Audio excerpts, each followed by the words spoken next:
волшебной сказочной стране.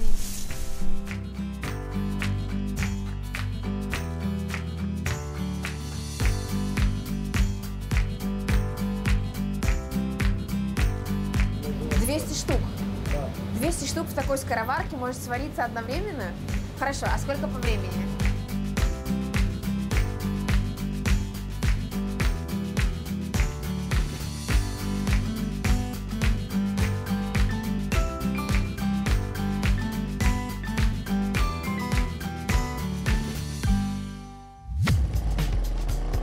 Привет, я Андрей. А я Маша. Мы пара, путешествующая по всему миру вдвоем. Мы просто едем и едим, используя различные способы передвижения в поисках самых красивых маршрутов и самой вкусной еды.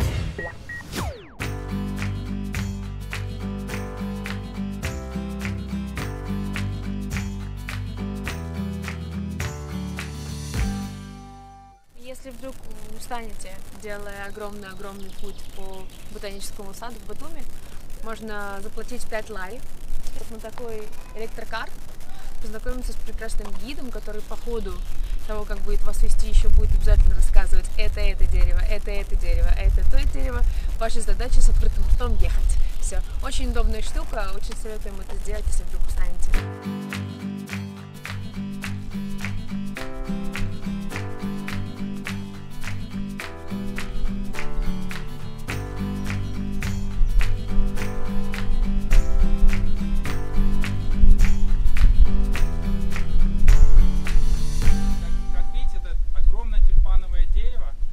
Свалилось в 1984 году. Его хотели спилить, но оставили как мост.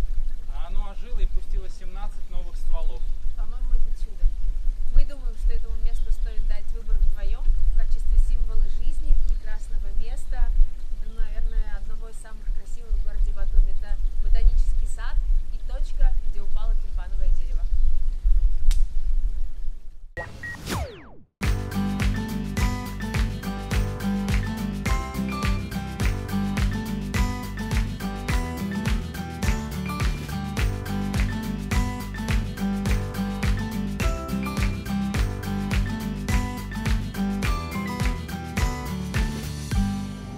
Вау!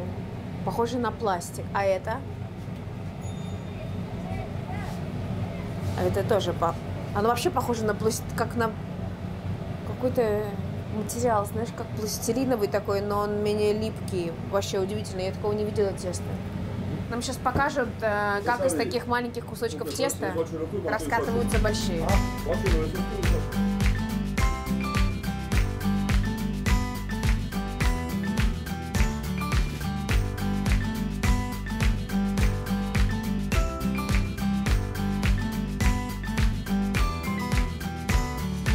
То, что вы делали 4 часа.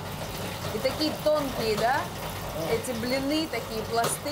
Господи, спасибо, что существуют машины. Боже мой, кусочек идеального линолеума. На ощупь никогда бы я не сказала, что здесь есть только мука, вода и соль. Вау. А вот Заза может вспомнить свой первый хинкаль? Первый хинкаль, შემიძლია გავიხსენოთ მეორე თიული. ალბათ რომ დავიბადე მაშინ хинкали გავიზარდე, დავიწყე ჭამა хинкали. Он сейчас объясняет, откуда родился хинкали. Из Кахетии. Из Кахетии, но из гор. Да. Именно оттуда. Он и с детства он хинкали пробовал. То есть хинкали у него в крови? Да. Говядина, чуть-чуть свинина, вода, зелень. Зелень и специи. Вот у него, допустим, свой набор. Район и свои специи. Сколько складок? Рамдан научил готов. Ну, 19 научи გამოდის, ზოგადად 19 складок. Тут стоит заметить, что каждый регион Грузии, который делает хинкали, у него свое количество складок на хинкали. Судя по тому, что происходит, каждая хинкали рождается приблизительно раз в 20 секунд. Глянь, уже готовы опять. 3000 хинкали в день, ты можешь себе представить? Браво. Почему он отложил один? Какие-то сомнения у него, он может открыться.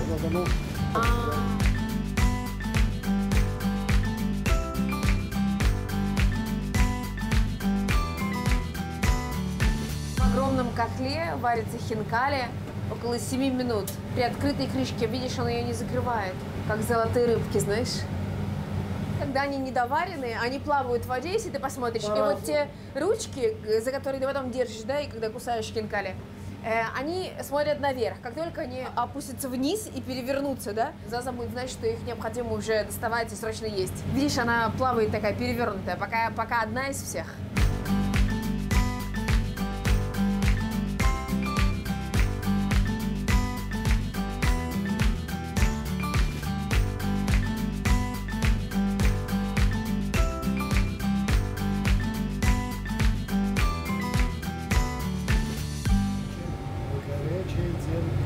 Чем горячее, тем вкуснее.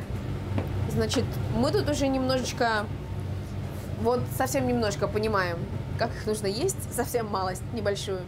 Значит, эта часть называется ручкой, ее никогда не едят, за нее исключительно берут хинкали, да, переворачивают и посыпают черным перцем в эту сторону, да, потому что ручка не естся, а эта вся часть естся.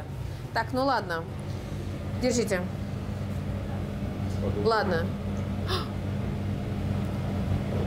Это сюда. Откусывать нужно сверху, потому что внизу собирается весь сок. И переворачивать потихоньку в рот. Я все поняла. Господи, это целое искусство. Она откусила.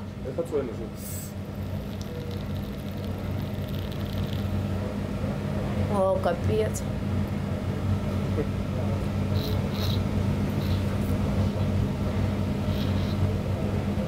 Это очень вкусно. Бульон мясной, наваристый. И теперь ем. Понятно, ешь. Ну вот только теперь я добралась до мяса. Очень-очень нежное тесто. Очень насыщенное по вкусу мясо, потому что здесь есть перец и лук, и специи, и травы. И весь бульон уже во мне.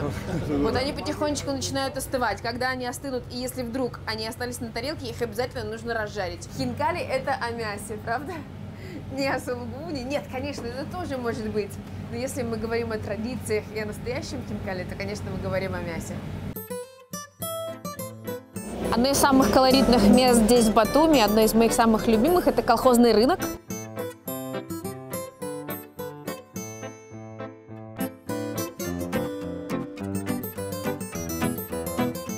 Вы говорите, привезите мне сало, потому что сало не очень. Сейчас я объясню, почему Хорошо. я люблю украинское сало больше, чем курица. Хорошо. А почему оно неизвестное? Там неизвестный состав? Нет, не знали, как называется, так и назвали Уцхо. Так вот она и осталась Уцхо. Классно. Ну, конечно, заходят сюда, в грузинскую кухню очень много, конечно, нового, европейские блюда готовят и все, но все равно традиционные блюда остаются традиционными блюдами.